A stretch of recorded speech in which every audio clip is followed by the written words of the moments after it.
আজকে আমি অসাধারণ একটি গাছের সাথে আপনাদেরকে পরিচয় করিয়ে দিব। যে গাছটি দেখতে পাচ্ছেন, এই গাছটি আমরা অনেকেই চিনি, কিন্তু এর নাম অনেকেই জানি না। এর নাম আমরা গ্রাম এলাকায় বলে থাকি বন তরমুজ গাছ, কিন্তু অনেকে এটি অন্য নামেও চেনে। তবে ছোটোবেলায় গাছটি নিয়ে আমরা অনেকেই খেলা করতাম। কিন্তু সাধারণত তরমুজ কিন্তু লাল বর্ণের ও অনেক বড় সাইজের হয়, কিন্তু এটা দেখতে অবিকল তরমুজের মতো, কিন্তু এটা ছোট আকৃতির। এর পাতাগুলো খসখসে।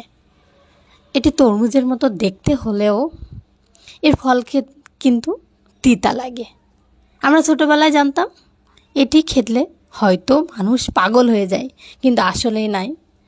এটি খেলে কেউ পাগল হয় না, আবার কারো কোনো অসুবিধা হয় না।